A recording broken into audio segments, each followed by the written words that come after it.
Welcome back to Partnerships Unraveled, the podcast where we unravel the mysteries of partnerships and channel on a weekly basis. My name is Rick van der Bos and I'm the CEO and founder at Chanext, and I'm here together with Alex Whitford, VP Partners at Chanext. Alex, how are you doing today? I'm doing really well. My wife just got back from a 10-day trip in Japan, so I've missed a load, so it was good to have her back yesterday. Awesome, and she brought you a gift, I heard. Yeah, I'm currently wearing new trainers, so shout out to Milu for bringing me really class trainers from Japan, which is why everyone should check the YouTube channel so they can go and see them. Excellent. Another small promo for the YouTube channel. Yeah, exactly. Any way to slip it into the message, right? Awesome. Today we're already in episode 4 of our series around building your channel or how to start a channel. And today we're going to talk about compensation. I think this is really one of the number one questions that everybody asks me. Is a lot of SaaS companies who are building their channel or want to build a partner program. Like, what margin do I need to give to my partners? What is the compensation for them? I think that's what we're going to touch upon today. Maybe to start with, like, what is compensation within the channel and why is it so important for both partners but also for vendors there? Sure. So money is the name of the game at the end of the day, and compensation is the way in which you drive that money into the channel. So some types of deals will be a referral-led deal where you're paying commission down to a referral partner. And in other types of deals, they are reselling your product. So they buy it at a cheaper cost, they add their margin and they sell. And if you get your compensation strategy wrong, it literally doesn't matter how well designed your channel is, your channel will ultimately die as partners understand that there is a more effective way of making money elsewhere. And so today we're going to unwrap, like, what are the tips and tricks to get through and build a compensation strategy that's going to give you the cutting edge to allow you to build your channel. Because at the beginning, it's one of the things that really you can play very well with, because it's one of the things that's totally in your control. And then you can really drive that messaging into the channel to help build and ignite those partnerships and really get them going. Yeah, so maybe we could say it's a bit comparable to sales incentives, just as you have within your own company. Like, how do you drive the behavior of the partner towards the end result you want to get together? Yeah, it's a great way of talking about it, right? And you can absolutely imagine a really good way of disincentivizing all your AEs is to have a commission structure that's absolutely terrible. All your AEs will end up leaving, right? And the best ones will leave first because they know they can earn more money elsewhere, et cetera, et cetera. And the same is exactly true for your compensation strategy. The best partners know exactly what they're worth. And if your compensation strategy doesn't work properly, they will immediately switch either to a direct competitor or just switch away from your products in general. Yeah, good one. I think when I think about compensation, there's always 2 things you need to look at first. First of all, look at your full buying and customer journey and look at, okay, what are we going to do ourselves and what is the partner going to do? You touched upon it briefly already with referral versus resell, for example. There's a lot more work for a resell partner than there is for a referral partner. And therefore, that should also be compensated as such. And you need to have a very clear view on your own metrics, financial metrics. So what's your gross margin, what's your customer acquisition cost? And then you can start looking at what the bandwidth is within your margin for your partners to incentivize them. Yeah, and the other thing that I'd be looking at is what are your competitors doing, right? That's one of the things that's really easy to benchmark. Very rarely are you building a channel in a non-competitive market, right? You're always trying to compete against someone, and one of the levers that you have to pull is offering the partners or your channel more financial potential than they would with your competitor. And especially when you're trying to be disruptive, that's a real lever that you should be pulling aggressively, because that's one of the things that can pique interest of your competitive partners. And as we've touched on in other series, a displacement or a replacement strategy is a really key strategy for success, is just ripping and replacing end user product with your product. But you can also do that in the partner ecosystem, and compensation is a really good mechanism to drive that behavior. And within that compensation, let's say we take an example of referral versus resell.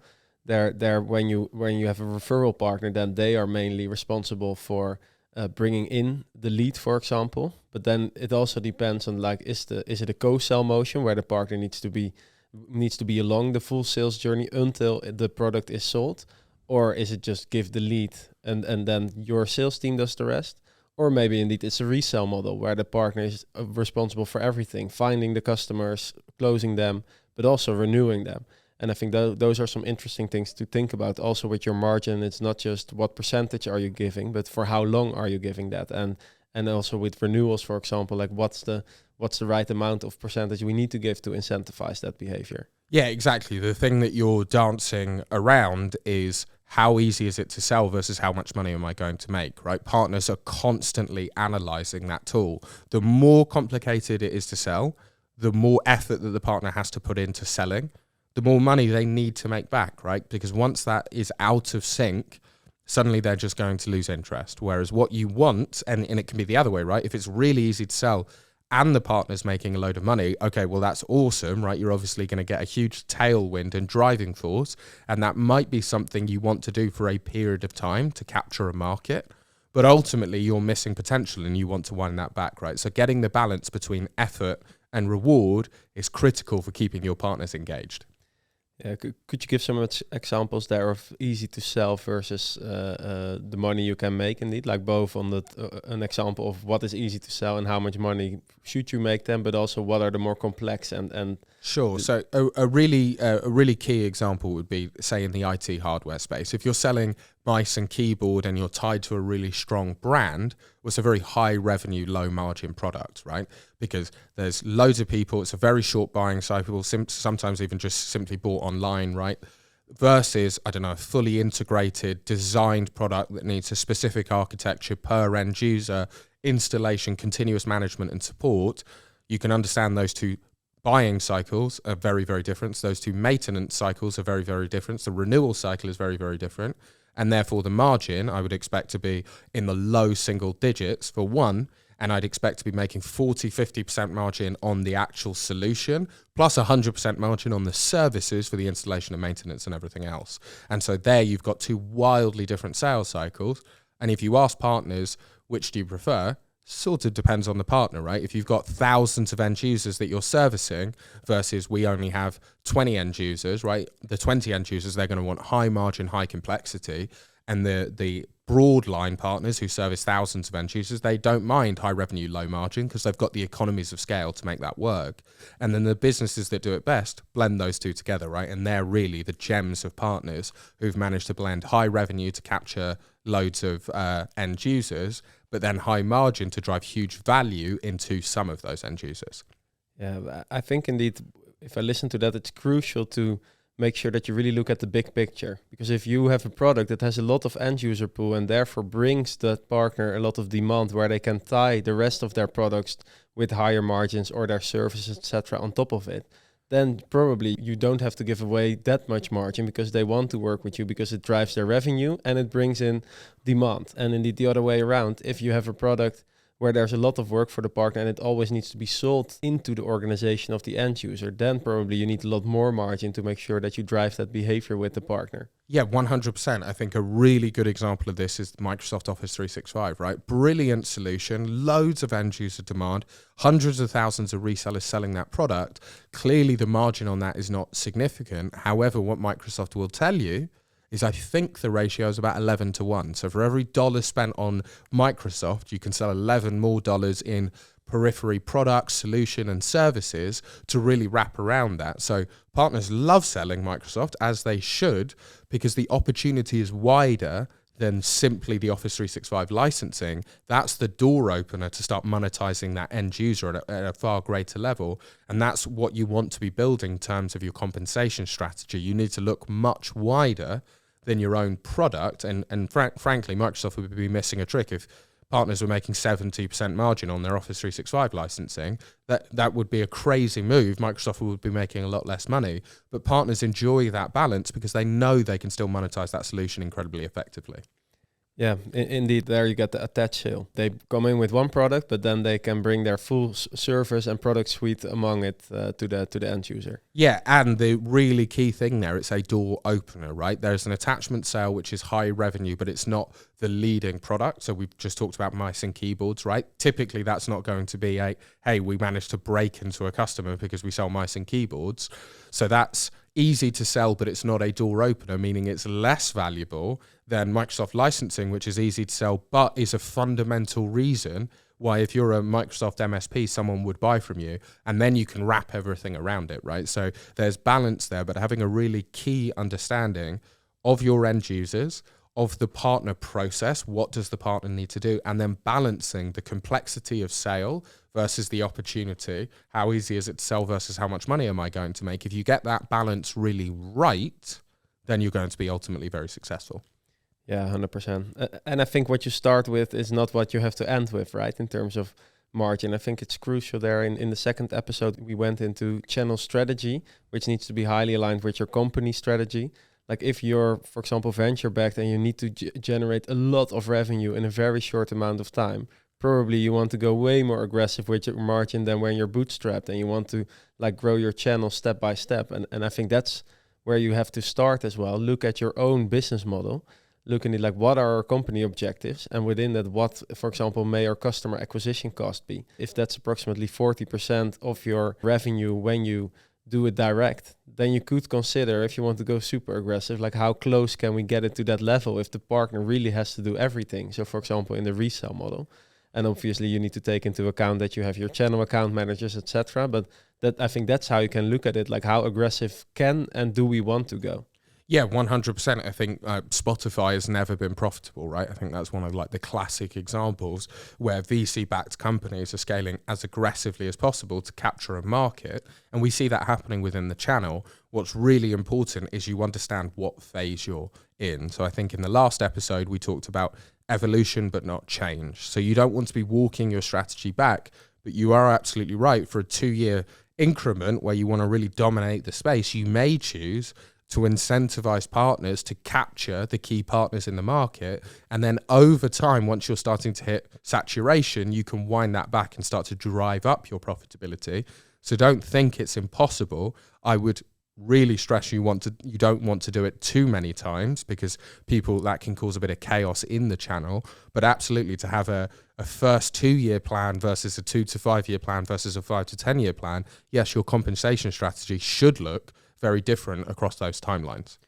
Yeah, what do you see there, or have you experienced that? Like, do you change it for existing partners, or is that really a no-go? So typically, yes, right? I'm a big believer that generally, unless there's very, very specific reasons, you want a consistent buying price across all partners. Otherwise, what you do is you protect the very top partners, but you also prevent any rising stars from being successful. There's too much protection for those top partners, and especially if you're a SaaS product and we're in a rapidly changing market, that complexity, I think, can actually stagnate channels. So you do an entire pricing shift, which, frankly, is not uncommon, right? FX rates change and there's all sorts of complexities that happen in the global market. But I do want to stress, you don't want to be doing it every year. That's going to seed a lot of chaos into the channel. But if you have a very good reason for it, then yeah, pricing changes do happen. Yeah, and I think a good way to work around this is with your partner tiers. So if at a certain moment your partner program becomes a bit more mature, you get different levels. And in the channel, oftentimes it's the classic silver, gold, platinum levels. And then the partners in the platinum level, they get the highest margin and the best discount on your product. And that's a way you could solve for that. Like if you want to change it, then you say, okay, the new baseline is where people get in. That's where they get 10% margin. But I once started with 25% margin for my partners. Probably the partners who do quite some revenue are in that top level. And you can kind of like challenge your partners. Like, okay, if you want to maintain this this margin level, I challenge you to get to this revenue level, because then you are in the top level of our partner program. Yeah, and you're rewarding via rebate and MDF spend. There's lots of ways to incentivize that progressional behavior, which is really what you want to do. But certainly, I think when we're talking about building a channel, keep it fairly lean in terms of strategy. And then, like you say, over time, you can work out where that tiering should look like. But certainly if I was building a channel from scratch, I wouldn't be building in tiers early. I'd be waiting until I have enough data, and then I can really go, okay, this is gold, silver, bronze, or whatever that segmentation looks like. Yeah, I fully agree. Start with authorized, that you know that the partners accept it and that they've done some type of certification, and you can build from there. Yeah, 100%. And I think what's really important as well when you're building a channel is to understand that it's not all about the margin. Yes, it's very important. And yes, your partners will compare you to your competitors. But your partners are looking at it from a more of a helicopter view, where they don't just look at what margin can I make on your product, but what is the total value of the projects I can run when I implement your product or when I work with this particular vendor. What do you think there? Like we've been talking about a lot around multipliers, for example. I think Jay McBain always says it, like for every dollar you spend on a certain product, there's an X amount of dollars to be earned for partners around that for services. What do partners find most important there? Yeah, 100%. Again, it'll depend on what type of partner, right? So a broadliner IT reseller is going to care less about the services than than an AV integrator, right? Which makes the majority of their profit on the services. However, what you want to be designing your compensation strategy is with that multiplier in mind. And then when you take it to channel, it's important you talk about it in that way too. So that second step is the bit that I see that's missed so often. So that 11-to-1 multiplier we talked about with Microsoft earlier in the episode, the reason that's so important, the reason I know that number is because Microsoft talk about it all the time. And it's a way they drive value into their solutions away from the margin that they're offering.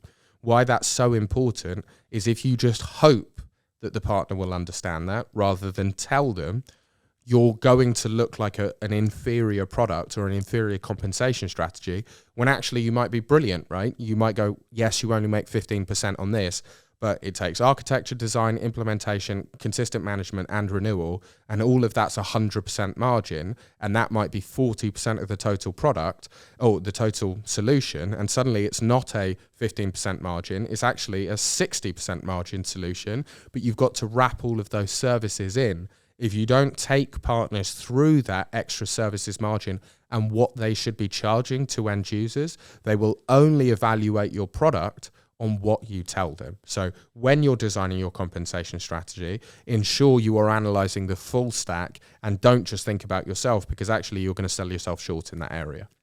Yeah, that's what you should really be over communicating. So if you're building your channel and let's say you're working with 5 partners and you're starting to build the first business cases with those partners, really unwrap that. Like what amount of money did you earn on top of this product in terms of services, etc. Look if you can calculate that multiplier, and then if you walk into new partners and you start recruiting them, like communicate that all the time, because that's what gets them really excited, especially if you have clear cases around other partners that actually achieved that amount of revenue with your product.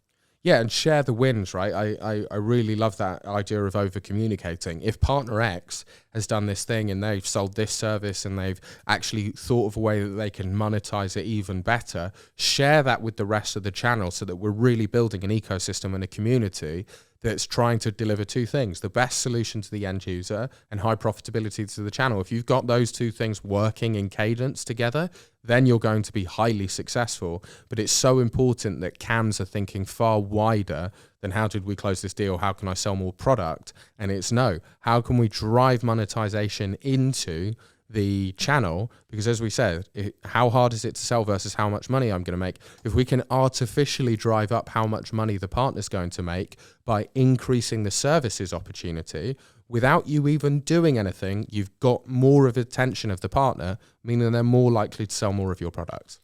Yeah, 100%. And I think the interesting part is that it has 2 positive effects. On the one hand, indeed, the partner understanding how they can make more money, but which incentivizes them, but also them understanding how your product fits in their solution and their services, because they start thinking about it immediately. Oh yeah, I see it now. Like if I'm also, let's say you bring that business case to them, they see I'm also doing those type of services. So when I sell those services the other way around, I can also attach this product into it to get more margin, to have a wider scope of the project, and even sell more services on top. And I think that's the flywheel you want to trigger, because then your partner gets excited about the money they can make, and it becomes easier for their sales team because they understand how your product fits in their total solutions. Yeah, and the other bit that I would be touching on in terms of delivering the full value is what your renewal rate is, right? So the other piece that you can really touch on is how likely are they to churn? What's your typical lifetime value of a product? And you should know that from your direct go-to-market motion. And then the other bit is how likely is an upsell? Because what partners will bake into is they know, okay, we sell this once, we make 15% margin, but year 2, we're expecting the contract value to double, and we're expecting this contract to be sold for 7 years, meaning that, hang on, yes, I did sell it once, but I monetized it for such a long period of time. Business owners will absolutely love that because they know typically you only pay the salesperson once, or you pay the salesperson year 2 to year 7 a lot less for the renewal than you would for the initial deal. And they get that continuous monetization. And especially if there's services that can be done throughout the lifetime of the contract, remember, you want to be over communicating the full value of the opportunity. So definitely don't just stop at year 1, understand how you can continue to monetize that through. That's a great point. I think that's one of the things we hear all the time from all our customers as well. Renewals is such a big issue in the channel. So you really need to think how you're going to incentivize in the best optimal way. And I think I would advise incentivize it similar. If the partner is responsible for the renewal, give them the same margin every year. Like that's what you should incentivize, and you should build programs around how are we going to help partners to do good renewals, how are we going to drive upsells, because that's where the real money in subscription economy is. When you and your partner together make continuous impact for the end user and therefore drive renewals and upsells as well. Yeah, to me, the renewals element is why SaaS businesses are valued so highly. And so it's crazy to me that you would shortchange the partners on their second year, when actually what we can very much see is that if you drive the incentivization into the partner properly, they will chase that renewal and get it done. And if they don't, if they're not getting paid year 2, guess what? They also speak to that end user all the time. They're probably selling out the product. And if they can't get the monetization year 2, I know what will happen because I've seen it happen time and time again. They will start introducing competitors so they can capture that customer back. So for me, if you're going to go down the channel route, and I absolutely think it's the most scalable way of doing business, you should just be paying partners on renewals constantly. That means you've got to get the compensation package right from year 1 onwards, because you can't be overpaying on year 1 and then underpaying on year 2 onwards, and then that introduces churn. Instead, pay less on year 1, but talk about lifetime value, so they go, okay, I'm only making 15%, but I'm going to make 15% for 7 years, and the renewal process is really, really easy. And in fact, we're going to work together to generate upsells. Suddenly you've got the partner thinking long-term, you've got the end user thinking long-term, and you really are building a partnership that's going to stand the test of time. Yeah, and I think that's one of the things that I always hear from partners. Maybe the margin on itself is not the thing that drives them most, but what they really love is the subscription revenue, because all the partners usually sell their services and it's on a one-off basis.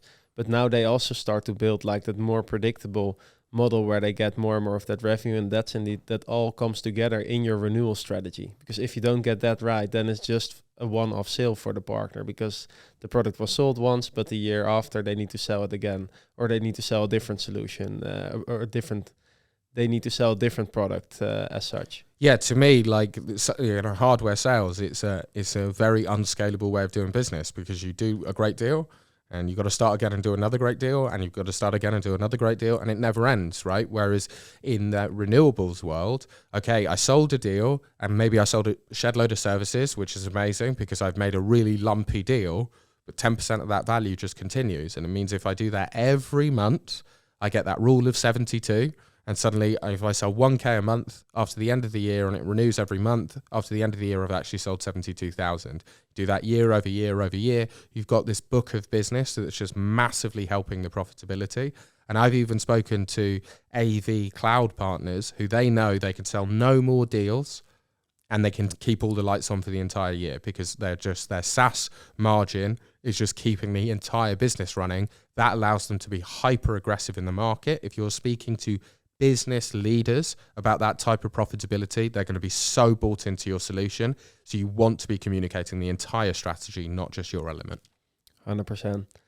Maybe last topic regarding compensation for listeners that are thinking about working with distribution. You know a lot about that. Like, where do you focus on, or what type of margin, when you work with distributors, you offload even more work to the channel? What type of margin do you give to the distributors? Like, how should you think about that or construct that? Yeah, so when you give, and you've got to be very careful, and this is one of the things that I'll say to the US versus EMEA, because in Europe and in the UK, we have a price fixing legislation. So you cannot tell a distributor what to sell at, because that's price fixing. So instead you have to give guidelines. But again, what is the distributor doing? So how much margin expectation do they have versus the work? The same rule is applied.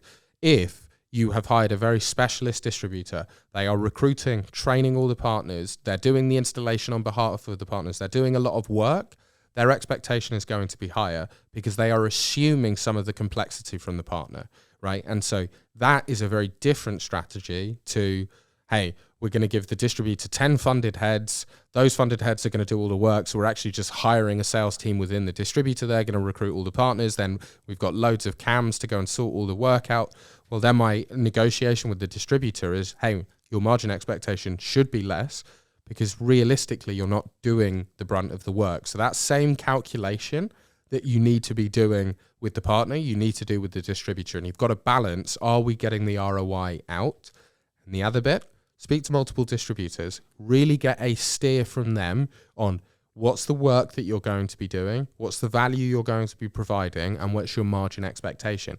Distributors have very, very clear guidelines internally, so they will know what they want, but you've got to balance that ROI model. And if you don't feel like you're getting a good deal and you're building the early onset of your channel, cut distribution out, build your channel for 2 years direct, and then you can have an understanding to add distributor as your tier 2 layer to go after the long tail once you've built high value partners. To me, I think that's a much faster way of building a channel initially because you're getting that one-to-one feedback from partners. So if you're a SaaS platform, that's typically where I'd start. Hardware doesn't work because you need, distribution to do logistics and shipping. And so in that instance, that's where distribution is providing one of the primary values. And obviously they need to be paid for that. Yeah, I think that's a good approach. And it's first start direct with partners in the tier 1 model. And then eventually when that is working, you can scale very big, like with distribution there. And maybe for our listeners that haven't heard about a funded head yet, a funded head is someone who's on the payroll of the distributor, but paid by the vendor, right? Where you give them the money, but they actually hire that person, train that person, etc., and make sure that they focus completely on your specific partner set. Yeah, exactly. So a funded head might be managing partners directly, or they're managing the enablement of the distribution salespeople. They are there to be effectively a channel account manager for you, but based entirely within the distributor. It's a very low risk model because you're not hiring anyone, and based on targets, you can stop paying effectively for the funded head, but it does allow you to get real mind share. I am biased. I've been a funded head, so I get it, and I think it's a really good way of doing business. But for me, if you can get the right wallet share, the right distributor, and the right funded head, that is the trick. You've got to interview yourself and make sure you're getting the right caliber. But if you do, they can absolutely drive significant and incremental business for you. Excellent. Well, I think we shared a lot on compensation today for our listeners. Thanks again for sharing. I hope our listeners liked it as well. If you want to learn more, check out the description of our podcast, and see you next week.